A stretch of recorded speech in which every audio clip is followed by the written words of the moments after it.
السلام علیکم ورحمۃ اللہ وبرکاتہ نحمدہ ونصلی علی رسولہ الکریم اما بعد فاعوذ باللہ من الشیطان الرجیم بسم اللہ الرحمن الرحیم ربی اشرح لی صدری ویسر لی امری واحلل عقدۃ من لسانی یفقہوا قولی اللہم صلی علی محمد وعلى آل محمد كما صليت على إبراهيم وعلى آل إبراهيم إنك حميد مجيد اللهم بارك على محمد وعلى آل محمد كما باركت على إبراهيم وعلى آل إبراهيم إنك حميد مجيد۔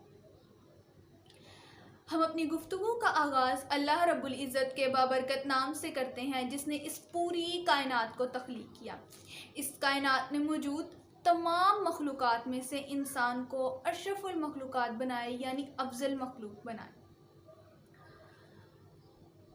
انسان اس دنیا میں تنہا زندگی نہیں گزارتا۔ انسان کی پیدائش سے اس کی موت تک وہ ایک تمدنی زندگی گزارتا ہے، یعنی وہ مجلسوں میں زندگی گزارتا ہے، خاندان میں، تعلق داروں میں، رشتہ داروں میں، خوشی کے مواقعات، مرگ کے مواقعات اور حادثات، ان سب میں وہ ایک مجلسی طور پر زندگی گزارتا ہے۔ اس کی زندگی ایک مجلس کا مجموعہ ہے۔ انسان ہر وقت مجلس میں رہتا ہے، تو اس کو سیکھنے چاہیے مجلس کے آداب، کہ قیامت کے دن یا آخرت پہ اللہ تعالیٰ کے سامنے اس کی یہ مجلسیں جس میں وہ آتا جاتا ہے وہ کہیں اس کے لیے حسرت کا باعث ہی نہ بن جائے۔ اس لیے اس موقع پر ہمیں ان آداب کو سیکھنا چاہیے تاکہ ہم بہترین انداز میں ان مجلسوں میں جائیں آئیں، ان کے آداب کو اچھے طریقے سے سر انجام دے سکیں۔ سب سے پہلے ہم دیکھیں گے کہ مجلس میں کیا چیز ہونی چاہیے۔ خلوص دل کے ساتھ انسان ایک مجلس میں جائے۔ دیکھیں، ہم پیچھے جتنے بھی آداب سیکھ چکے ہیں اب تک اور آج بھی جو ہم سیکھ رہے ہیں اس میں سب سے پہلے ٹاپ پرائیورٹی پہ کیا چیز ہے؟ خلوص، اخلاص، انسان کی اچھی نیت۔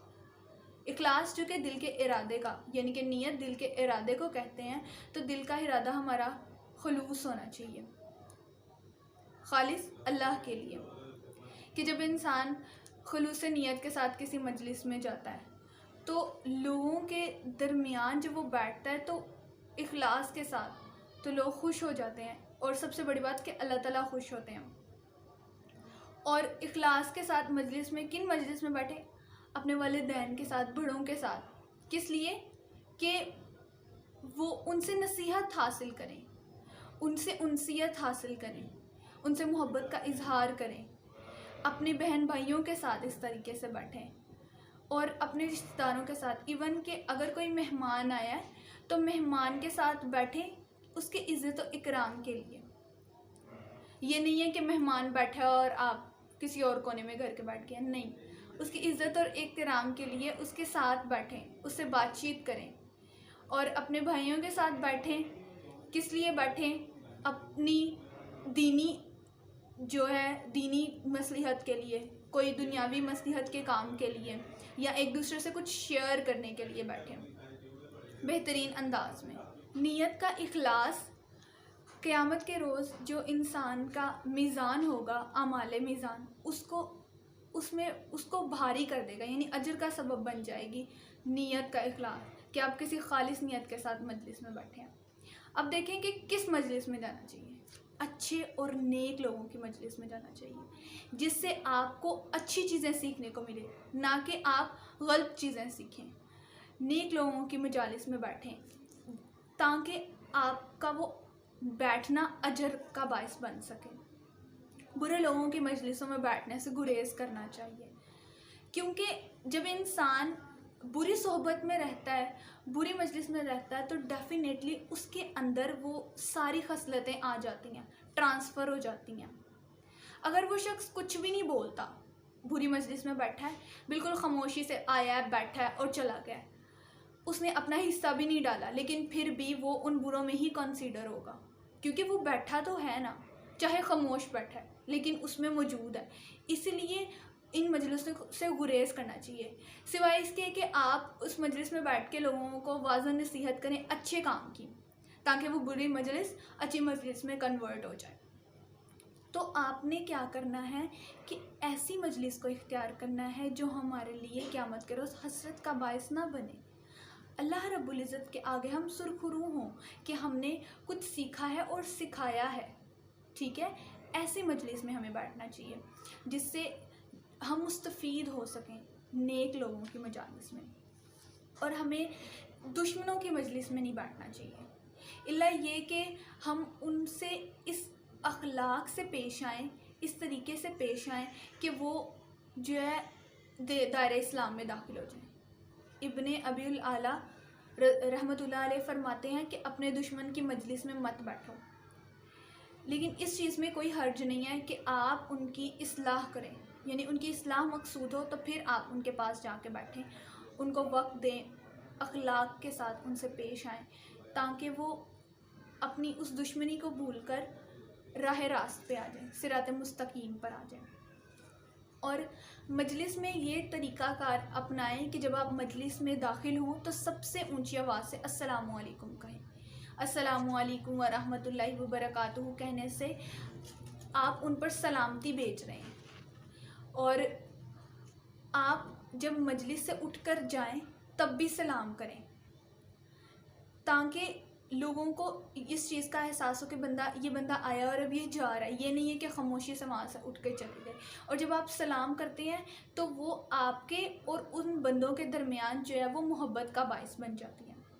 اور اللہ تعالیٰ کے نبی نے راستوں میں بیٹھنے سے منع فرمایا، یعنی کہ آپ رستوں میں مجلس نہ لگا کر بیٹھ جاؤ جس سے آپ دوسروں کے لیے فتنے کا باعث بنو یا خود آپ ایک فتنہ بن جاؤ، دوسروں کے لیے تکلیف کا باعث نہ بنو. ادھر میں ایک حدیث کوٹ کروں گی، بخاری کی حدیث ہے کہ رسول اللہ صلی اللہ علیہ وآلہ وسلم نے فرمایا راستوں میں بیٹھنے سے بچو. صحابہ کرام نے عرض کیا کہ اللہ کے نبی ہمارے یہاں بیٹھنا مجبوری ہے کہ ہم یہاں بیٹھ کر ایک دوسرے سے بات چیت کرتے ہیں. تو آپ صلی اللہ علیہ وآلہ وسلم نے فرمایا کہ اچھا اگر تمہاری مجبوری ہے، تم یہاں بیٹھتے ہو ایک دوسرے سے بات چیت کرتے ہو، تو تمہیں چاہیے کہ تم رستے کا حق ادا کرو. وہ حق صحابہ نے پوچھا وہ حق کیا ہے، یعنی ہم کس طرح سے ادا کر سکتے ہیں؟ تو آپ صلی اللہ علیہ وسلم نے فرمایا کسی کو تکلیف نہ دو، رستے میں بیٹھ کر کسی کو تکلیف نہ دو، اپنی نظروں کو جھکا کے رکھو، ٹھیک ہے، اور لوگوں کے سلام کا جواب دو، اچھی باتوں کا حکم دو اور برائی سے روکو. یہ راستے میں بیٹھنے کا حق ہے جو ہمیں ادا کرنا ہے، یعنی کہ ان لوگوں کو جو راستے میں بیٹھتے ہیں. یہاں پہ ایک اور چیز ہے کہ جب آپ مجلس میں جائیں، یعنی کہ اگر آپ کسی مجلس میں آلریڈی موجود ہیں تو اب کوئی آتا ہے شخص تو چاہیے کہ اس کے لیے مجلس میں وسعت پیدا کی جائے، اس کے لیے ایک جگہ بنائی جائے تاکہ وہ خوش ہو. اور جب آپ کوئی اٹھ کے مجلس میں سے جائیں یا آپ جائیں تو اس بندے کا حق ہے کہ دوبارہ وہ اپنی جگہ پر آ کر بیٹھے، تو اس جگہ پہ اس کا زیادہ حق ہے جو وہاں سے اٹھ کر جاتا ہے. مجلس میں فضول گوئی نہیں کرنی چاہیے، فضول گفتگو نہیں کرنی چاہیے، دو لوگوں کے درمیان میں نہیں بیٹھنا چاہیے، اس سے منع فرمایا. اور اگر کوئی دائرہ یا حلقہ لوگ بنا کر بیٹھے ہیں تو اس کے درمیان بھی اجازت کے بغیر نہیں بیٹھنا، ان سے پوچھنا ہے پھر اس دائرے یا حلقے میں بیٹھنا ہے. کسی کی بات کو ٹوکنا نہیں ہے، اگر کوئی مجلس میں بات کر رہا ہے تو اس کی بات کو کمپلیٹ ہونے دینا ہے، پھر اپنی کوئی رائے رکھنی ہے، اس کی بات کو ٹوکنا نہیں ہے. مجلس میں وقار کو پیدا کرنا چاہیے اور اپنے دوستوں کے ساتھ اچھا سلوک روا رکھنا چاہیے. اور مجلس میں کسی کی بات سے اکتاہٹ نہیں محسوس کرنی چاہیے. اور سرگوشی جو ہے وہ کرنا حرام ہے، ہمیں سرگوشی نہیں کرنی چاہیے. اور اگر 3 لوگ بیٹھے ہوں تو 2 آپس میں سرگوشی نہ کریں، اس طرح جو ہے تیسرے کے دل میں بدگمانی پیدا ہوگی تو یہ بھی ایک مجلس میں فتنے کا باعث بن جاتا ہے، ایک مجلس میں خرابی پیدا ہو جاتی ہے. اور ایسی مجالس میں جانے سے یا بیٹھنے سے گریز کرنا چاہیے جہاں اللہ تعالیٰ کا غضب کا چانس ہو، کہ لوگ آپس میں غیبتیں کریں، لوگوں کی چغلیاں کریں، لوگوں پہ بہتان تراشیں اور لوگوں کے جو ہے وہ کسی بھی یعنی کہ تہمت لگائیں لوگوں پہ، ناروا سلوک جس مجلس میں کیا جائے، ایسی مجلس میں بیٹھنے سے گریز کرنا چاہیے، یعنی کہ شریر مجالس میں نہیں بیٹھنا چاہیے۔ اور مجلس میں بیٹھ کر اللہ تعالیٰ کی حمد و ثنا بیان کرنی چاہیے، نبی صلی اللہ علیہ وسلم پر درود پڑھنا چاہیے، مجلس میں بیٹھ کے زیادہ سے زیادہ استغفار کرنا چاہیے، اور مجلس میں آتے وقت سلام کرنا چاہیے۔ لائے کہ مشرک بھی بیٹھے ہوں تو مشرکوں کو یعنی کہ انڈیویجولی سلام نہیں کرنا، آپ نے سب سے سلام لے لینی ہے۔ اور مجلس میں ایسی حرکات سے اپنے آپ کو محفوظ رکھنا ہے جو اس کے آداب کے خلاف جاتی ہیں۔ مجلس میں کثرت سے ہنسنے سے گریز کرنا چاہیے، کیونکہ اس سے جو خیر اور بھلائی ہوتی ہے نا، وہ شر میں تبدیل ہو جاتی ہے اور دلوں کو سخت کر دیتا ہے زیادہ ہنسنا۔ اور مجلس میں آپ لوگ زیادہ سے زیادہ دعائیں کریں، اللہ تعالیٰ کا ذکر کریں، اور لاسٹ پہ جب آپ مجلس سے رخصت ہوں تو کفارے کی دعا پڑھیں، کیونکہ جب ہم مجلس میں کفارے کی دعا پڑھتے ہیں اس سے یہ فائدہ ہوتا ہے کہ جو ہم سے اگر کوئی نہ کوئی انسان خطا کا پتلا ہے، کوئی نہ کوئی خطا اگر اس سے ہو جاتی ہے تو وہ کیا کرے، وہ آخر میں دعا پڑھ لے۔ دعا یہ ہے، سبحانک اللہم و بحمدک اشہد ان لا الہ الا انت استغفرک و اتوب الیک۔ جب وہ پڑھتا ہے اشہد ان لا الہ استغفرک تو و اتوب الیک، یہ اس کے اپنے لیے ہوتا ہے، لیکن جب وہ نشہد ان لا الہ نستغفرک و نتوب الیک یعنی کہ نون کا استعمال کرتا ہے، تو نون جو ہے عربک میں وہ ہم کو ریپرزینٹ، یعنی کہ اس کا میننگ ہوتا ہے ہم سب جتنے بھی اس مجلس میں بیٹھے ہوئے ہیں، تو ان سب کی اللہ تعالیٰ جو ہے وہ دعائیں قبول کرتا ہے اور ان سب کے کفارے کے لیے ہو جاتا ہے جب وہ سب مل کر یہ دعا پڑھیں، سبحانک اللہم و بحمدک اشہد ان لا الہ ایک بندے کے لیے، تو نشہد ان لا الہ اس کی جگہ پڑھیں گے سب، سبحانک اللہم و بحمدک نشہد ان لا الہ الا انت نستغفرک و نتوب الیک، یہ سب کے لیے ہوگی مجلس کے کفارے کی دعا۔ اس سے یہ ہوگا کہ جو بھی غلط کوئی ہو چکی ہوگی یا کچھ بھی ایسی غلطی ہو چکی ہوگی اس سے اللہ تعالیٰ معاف کر دیں گے اور اس مجلس میں برکت ہوگی۔ اور سب سے اہم بات یہ ہے کہ اگر آپ اچھی مجالس میں بیٹھتے ہیں نا تو فرشتے اس مجلس کو گھیر لیتے ہیں۔ اللہ تعالیٰ کے فرشتے جو ہیں وہ آل ٹائم زمین پر تلاش کر رہے ہوتے ہیں ایسی مجالس کو۔ ایون کہ یہاں پہ میں ایک چھوٹی سی بات رکھنا چاہوں گی، ایک چھوٹی سی حدیث کہہ لیں یا اس کا مفہوم کہہ لیں، وہ میں یہاں پہ کوٹ کروں گی کہ دو فرشتے، ایسے فرشتے اللہ تعالیٰ کے ہوتے ہیں جو اللہ تعالیٰ کی مجالس کو تلاش کر رہے ہوتے ہیں، پھر جب وہ ایسی مجلس کو تلاش کر چکتے ہیں پھر وہاں بیٹھتے ہیں، ادھر جو باتیں ہوتی ہیں انہیں نوٹ ڈاؤن کرتے ہیں، پھر جب وہ واپس اللہ تعالیٰ کے پاس جاتے ہیں تو اللہ تعالیٰ پوچھتے ہیں کہ فرشتوں تم لوگ کہاں سے آئے ہو؟ اللہ تعالیٰ کو پتہ ہے لیکن پھر بھی وہ ان سے کوسچن کرتے ہیں کہ تم لوگ کہاں سے آئے ہو؟ تو وہ فرشتے کہتے ہیں کہ ہم ایسے زمین پر اچھی مجالس تلاش کر رہے تھے تو ہمیں اچھی مجلس ملی تو ہم وہاں سے آئے ہیں۔ تو اللہ تعالیٰ نے پوچھا کہ وہ اس مجلس میں کیا باتیں کر رہے تھے؟ تو وہ کہتے ہیں کہ وہ آپ کا ذکر کر رہے تھے، یعنی کہ آپ کی حمد و ثنا کر رہے تھے، آپ کے پیارے نبی صلی اللہ علیہ وآلہ وسلم کا ذکر کر رہے تھے، ان پہ درود پڑھ رہے تھے۔ اور اللہ تعالیٰ پوچھتے ہیں اور کیا کہتے ہیں وہ آپ سے جنت کا سوال کر رہے تھے۔ تو اللہ تعالیٰ فرماتے ہیں کہ کیا انہوں نے جنت دیکھی ہے؟ تو وہ فرشتے کہتے ہیں نہیں۔ تو پھر اللہ تعالیٰ کہتے ہیں کہ گواہ ہو جاؤ کہ میں نے ان پر جنت کو واجب کر دیا۔ اور پھر فرشتوں سے اللہ تعالیٰ پوچھتے ہیں کہ وہ اور کیا کہہ رہے تھے؟ تو فرشتے کہتے ہیں کہ وہ آپ سے جہنم سے آزادی مانگ رہے تھے، یعنی کہ جہنم سے پناہ مانگ رہے تھے۔ تو اللہ تعالیٰ فرماتے ہیں کہ کیا انہوں نے جہنم دیکھی ہے؟ تو فرشتے کہتے ہیں کہ نہیں، انہوں نے جہنم نہیں دیکھی۔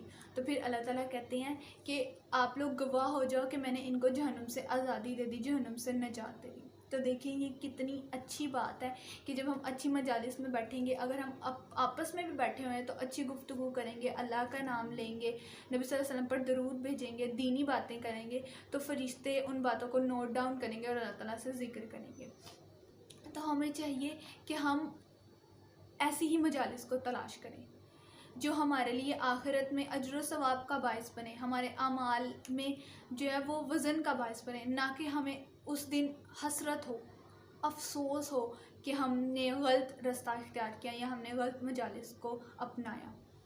اور ان چیزوں کو ہمیں صرف اپنے تک نہیں رکھنا چاہیے، یعنی کہ جو بھی میں آپ سے آداب شیئر کروں، جو بھی میں اچھی بات شیئر کروں، وہ آپ دوسروں تک پھیلائیں، دوسروں کو بھی موقع فراہم کریں کہ تاکہ جو آپ نے سیکھا وہ دوسرے بھی سیکھ سکیں، دوسرے بھی اس سے استفادہ حاصل کر سکیں، تاکہ وہ بھی اپنی اس زندگی کو بہتر انداز سے اسلام کے بتائے ہوئے طریقوں کے مطابق، اللہ تعالیٰ کے بتائے ہوئے احکامات کے مطابق، نبی صلی اللہ علیہ وسلم کی تعلیمات کے مطابق جو ہے وہ اس زندگی کو بسر کر سکیں اور اپنے رب کے ہاں سرخرو ہوں۔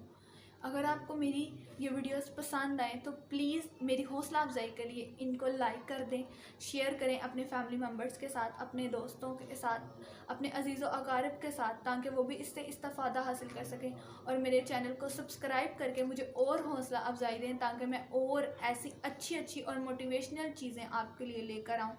اور سبسکرائب کرنے کے بعد بیل آئیکن بھی پریس کر لیں تاکہ جیسے ہی میں کوئی ویڈیو اپلوڈ کروں، کوئی اچھی ویڈیو اپلوڈ کروں، وہ اس کا نوٹیفیکیشن فوراً سے آپ کو مل جائے۔ جزاکم اللہ خیر۔ السلام علیکم ورحمۃ اللہ وبرکاتہ۔